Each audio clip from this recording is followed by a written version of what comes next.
What up, everyone? Back for another video. This time around, I got Funko's Box of Fun. And what we're going to do is talk about what was in there, talk about what the options were for those of you who didn't get it. Let's take a look at what does come in there. And I'm also going to give some collecting advice, ways to collect for conventions, Comic-Con specifically, that some people might not know. I've been doing this my whole life. San Diego Comic-Con is in San Diego. I live in San Diego, was born and raised here. I've been going to Comic-Con since before he was even at the convention center, back when it was in the basement of a hotel. So I've learned a lot along the way, and I'm going to kind of try to pass on some of those tips. So hopefully they're useful to you, but we'll see when we get to it. So first off, the things that have come up recently. They had the Funko Fun Days and their Box of Fun, and they also have the San Diego Comic-Con exclusives. What's the difference?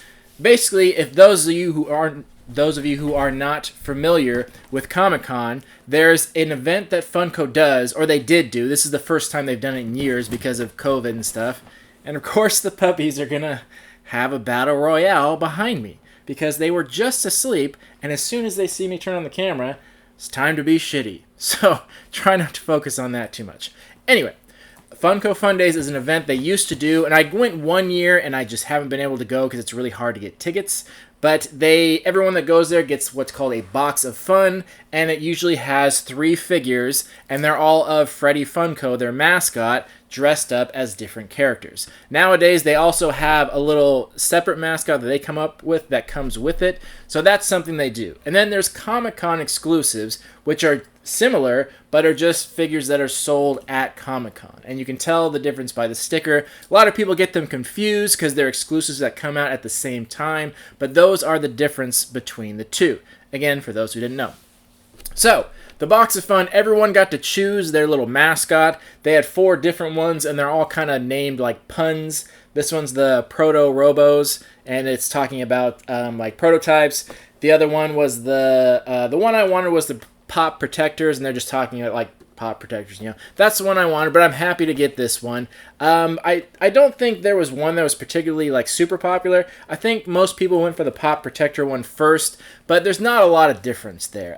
Last year there was one that was a little bit more popular, the Fanatic Fury, but this time they were all kind of the same. They're all kind of worth about the same. They go for like $40 give or take, so nothing super special, but it's not super surprising because they're not actual characters. These are ones that Funko has created. Now, I will give Funko credit. They do make really good characters. Their originals are really cool. I'm surprised that people aren't into them more, but I get why, because it's hard to sell original characters. But they have like the mystery minis they do, like the Paka Paka mystery minis. I like those, so I like their original characters. I'm happy to have this, but really not worth a ton. Then you get 3 random Freddy Funkos. So I got Darth Maul, and I got one of the mask guys from Squid Game, and then I got Snake Eyes. And I'm actually pretty happy with these ones. I really like Snake Eyes, and I like Darth Maul. And I like the ones where he has something over his face. That just always looks a little bit cooler.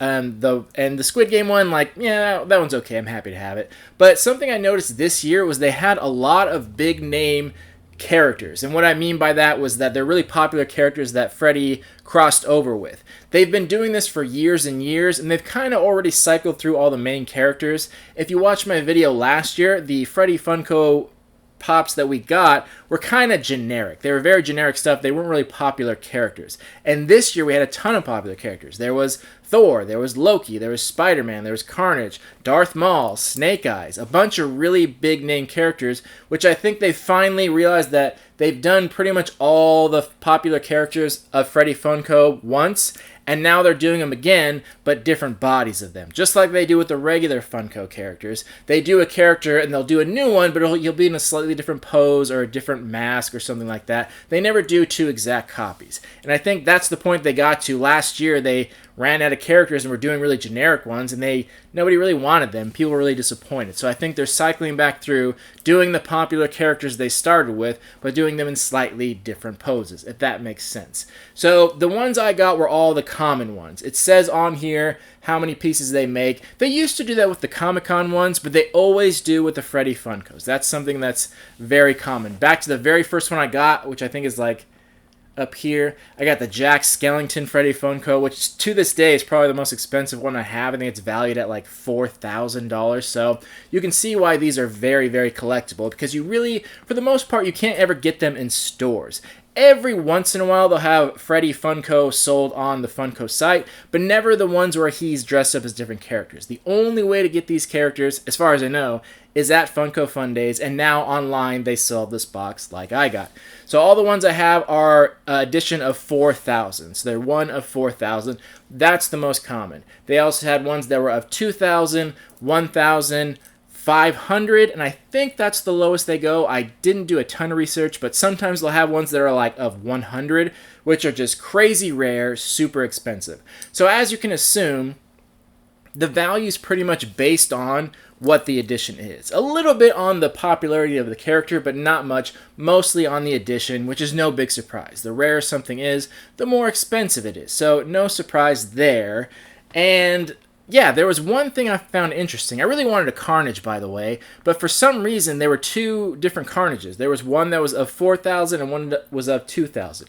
I think it was just an error on their part, but you know, I didn't see anything different particularly. So that was the only figure where I saw the same one being valued differently because it had a different sticker. So even though I got the common ones, not upset about that at all, because for the most part when I was looking, a lot of these go for like over $100. Again, it depends a little bit on the popularity of the character, but around that price. And obviously that price is probably, by the time this video is posted, will have come down quite a bit, because it's always crazy during Comic-Con weekend. People are paying ridiculous prices. And then the week after is usually a good time to buy because the prices drop pretty significantly. But when I was looking, pretty much all of them were valued around 100.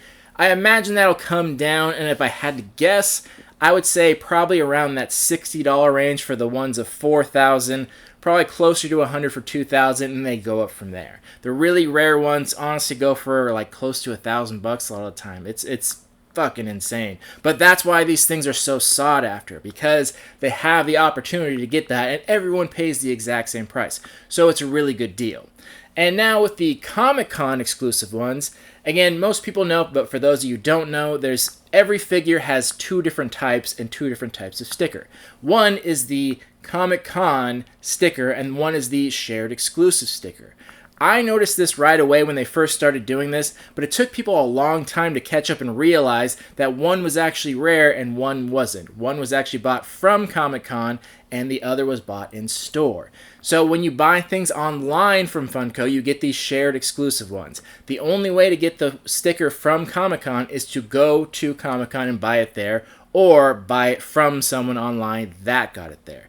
So again, I'm sure it's common knowledge for most people, but for those of you who don't know, that's the explanation. And I had to go online, wasn't able to go to the convention. I got the ones I wanted for the most part. I got the two Ninja Turtles that were the Power Ranger crossovers, which I thought were really cool. And then I got the two toucans. I really like those toucans, and they really never sell out of the toucans. Again, which I'm very surprised about, because those toucans are the Comic-Con mascot. Comic-Con so popular, I'm surprised their mascot isn't a little more popular, but yeah, those are like the last ones to sell out. So surprisingly, you know. And I also wanted Hugsy, but that one sold out right away, but I knew that was going to. The second I saw that one, I'm like, that's going to be worth a lot of money. So I was able to get it online after, no big deal. So none of those have arrived yet. Those are still being shipped and processed. They'll probably arrive in the next couple of days. But the Box of Fun got here right away. It only took a few days for it to get here. Pretty happy about that. And the quality on them is a lot better. For those of you who watched my video last year, a lot of the boxes and figures came damaged because they rushed them out so quickly. So you can see they took a little more time and things showed up in better condition this time around. So those were the things I got during the convention. Just wanted to talk about it a little bit, share the things I have. I like sharing things with you guys. So if anyone else in the comments got anything cool from Comic-Con or went, please let me know. I'd love to see pictures of anything you got. I love talking about this stuff. So there's that. Now, second part of the video, I want to give you some advice.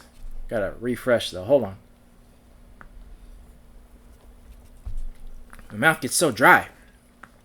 Not helping that this is alcohol, so it's probably drying my mouth out more. Part number 2, collecting advice. Some quick tips. not very well thought out list. I just kind of put one together really quickly, but things I could think of. And if I think of more, I'll try to put them in the description or something like that. And as always, if anyone else, if there's something I didn't mention here that you find helpful, please put it in the comments. That's what I want these videos to be about helping each other out. I post videos because I want to help you out, but let's help each other out. Let's get a good community going. That's what I want. So without further ado, in no particular order, by the way, things that I found helpful. Now, keep in mind, this list is for strictly buying online. I'm not talking about in convention. That's a little bit different. I'm talking about for most people that don't live near these conventions and probably never will, people that are in the Midwest and are never going to San Diego Comic-Con or New York Comic-Con and have to buy online. Number one, be there on time. And I know that sounds really obvious, but people take that for granted. People think they can arrive just around that time. It's like, no, you have to be there exactly on time. If they're releasing things at 6:30 a.m., you have to be ready by 6:29. The second the clock strikes, you need to be there. If you wait even 10 seconds sometimes, that may be too late. They may show they still have stock, but the line has already started, the virtual line, and it may be too late. So that's the first thing to do. Make sure you're there before the time, and once it hits, you don't want to delay. Every second you waste is critical. Many people think they can go on at 6:35 and like, what's the big deal? What's 5 minutes? World of difference, trust me. Exactly on the time. Which brings me to number 2. Make sure you log in before. If you don't have an account, create an account. You want all your information in there. Make sure you have your credit card in there. Have it already. Log in before. So I always set my alarm if I have to wake up, if I'm not already awake, for at least 2 minutes before. That way I wake up, open things, make sure I have a good internet connection, make sure I'm logged in, make sure everything's ready, because again, you don't want to waste a single second. Sometimes it matters and sometimes it doesn't. Box of Fun definitely mattered. Everyone's after that. Comic-Con stuff, it depended on what you wanted. Like Hugsy, first 10 seconds, gone. But some of the other characters, like I said, the Toucan, they might still be for sale. Those just didn't sell out. So it kind of depends on what you want, but you don't always know what's going to sell, so do not take the risk. It's not worth it. It's not worth, if something's 15 online, it's not worth having to pay 100 on like eBay or something like that. Not worth the risk. Make sure you're logged in. Make sure everything's up to date. Which brings me to number 3. Make sure, I guess it's the same thing. Make sure your info's up to date, but that sounds very similar to what I said before. I'll give you the example, though. This happened to me, which I'm sure is a rare instance, but it's still something to note because this may happen to other people. Recently, I got my identity stolen, so I'm very paranoid about it now. So something I've done personally is that my mailing address and my billing address are different. The reason I did that is because if for some reason my info gets leaked again or whatever, people can't use my accounts and use my information because the addresses are different. So if that information gets leaked, they still can't use it for anything because they wouldn't know the separate address because I don't have it listed anywhere. So that's something I did, but I ran into a problem because for some reason, they really tried to streamline their website because they get such high traffic, and it wouldn't let me change the address. It had the option of like, it says your billing address and it has the button that says same as mailing, and I clicked not, and when the drop down came, it only gave me the option of selecting the same one. And it wouldn't let me, it didn't give a space to put in a new address. All it had was a drop down window, and I go to select other address, but it wouldn't let me. So there's little things like that that can glitch out. So had I known that, I would have gone into my account and just updated them for a small portion of time to make sure they match so I didn't run into that problem. So stuff like that, that's why I bring it up. So make sure your account is up to date and make sure it's easy to use in that sense. Obviously, if you've changed addresses, yeah, update that. That's very obvious. But make sure you have the similar ones because little glitches like that can come up. And then number 4, if for some reason you can't get any of this stuff, like obviously it's rare that people get to go to Comic-Con, so you probably won't get to go, but you don't get it directly from the Funko site, you don't do that. Some people freak out and then go buy it online. Don't do that. Don't buy it right away because that's when it's going to be the most expensive. Because I looked at prices, because a lot of these went on sale on Thursday, which was day one of Comic-Con. And I looked online and the prices were crazy. Everything was in the hundreds. It's like, whoa, this is ludicrous. And then I checked again tonight, which when I'm recording this is a Tuesday night, and the prices were like 30% of that. It was like 1/3 of that price. Don't buy right away. You need to give time for things to cool off, especially at the beginning of Comic-Con. There are 3 other days for collectors to buy, sell, trade. Let them get it out of the way. Let all the people that have money spend their money. Wait a little bit of time. Watch the prices. Watch them drop. Monitor them. Do that. Don't freak out when you can't get it right away. Pay those high prices. Watch it. Monitor it. Wait for it to come down. Usually, like I said, the week after is the best time to do it because the prices will drop pretty significantly, and they might go back up again. Just depends on what it was, but the week after is a good time, and that's how I got my Hugsy. I got the actual Comic-Con sticker one for a decent price. I did pretty well. So that's something to do. And another tip I have is to use multiple computers, or whatever you want to call it, multiple devices, I'll say. And most people should have at least 2. I think everyone has a cell phone, but people usually have at least one other device, whether that be a tablet, a laptop, a desktop computer. It might even be your home computer for your whole family. If you're younger, on the younger side, I remember when I was a kid, we just had a family computer. So that might be you, but that's still at least 2 devices. Get as many as you can and have them open.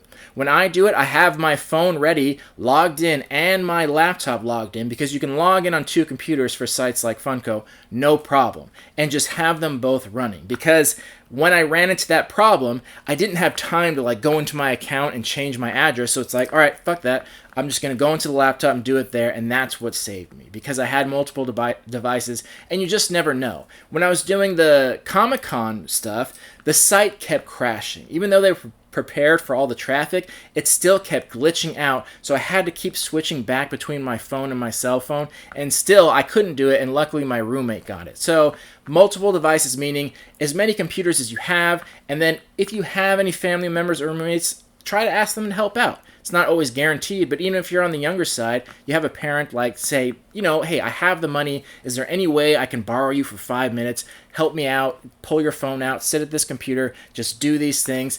It couldn't hurt to ask. So, but anyway, even if you don't have a roommate or that option, you should at least have 2 devices. That should be enough. But again, if you have more, use as many as you can. Why not take advantage of it and increase your odds of getting through? Because I can't state this enough, you just never know. I didn't know about this address problem until it came up. I didn't know the site was going to crash. You can never predict it, so have as many as possible.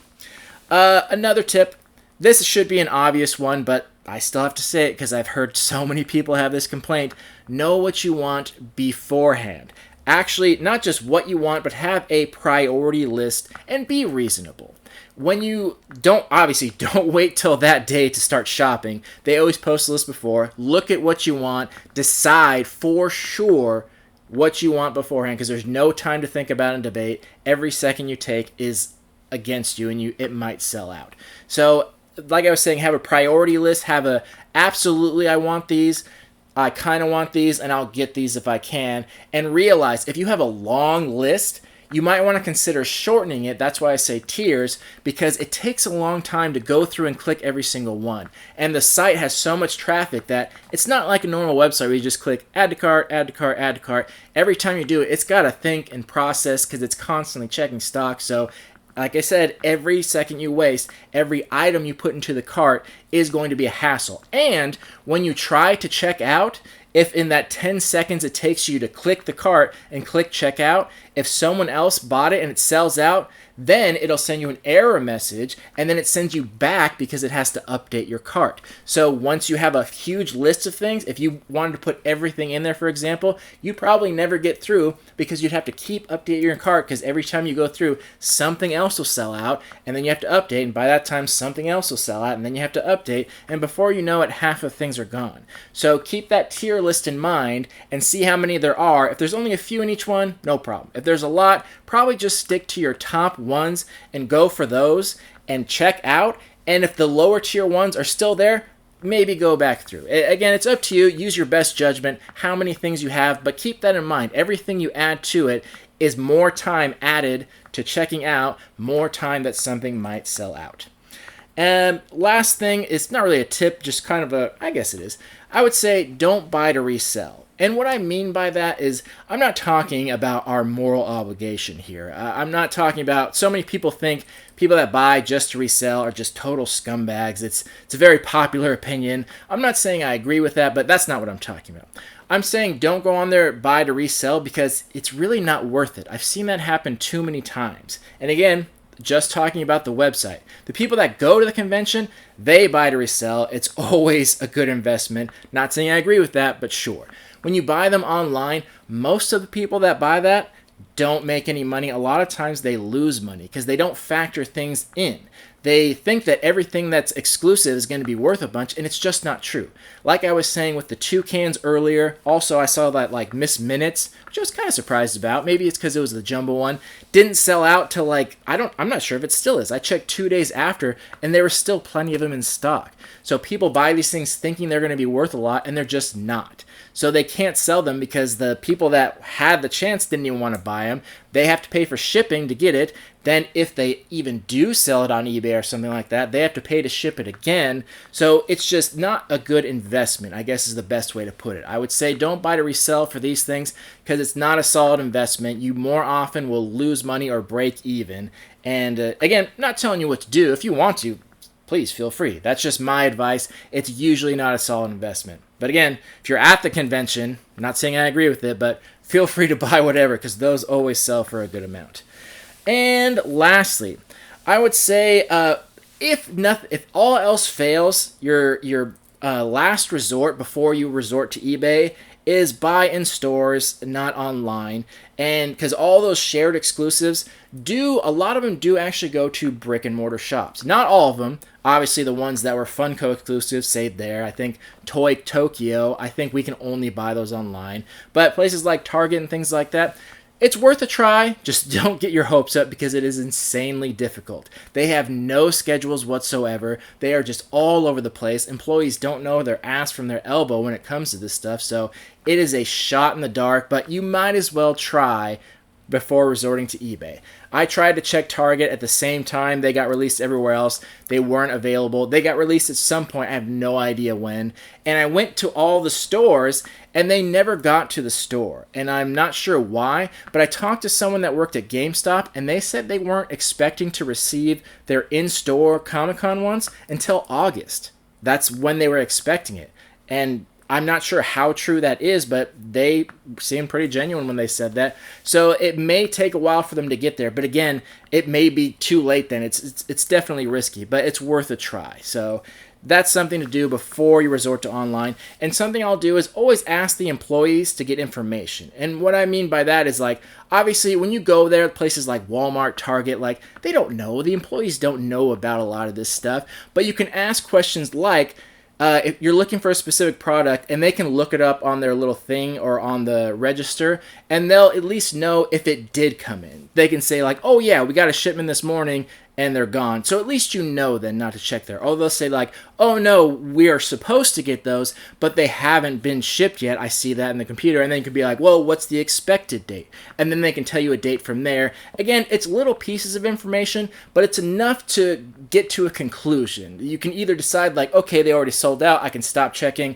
let's go to eBay. Or, hey, there's an expected date, I can start checking back around then and maybe try my luck. And if you've got tons of time, just constantly be checking the website. Again, shot in the dark, but why not? So those are things that I think can be helpful. And again, I'm sure there are people that live locally by me that think this advice is stupid because we're here all the time. But there are also people out there that have never been to a convention and may be new to collecting. So if you're new, these things will definitely be helpful.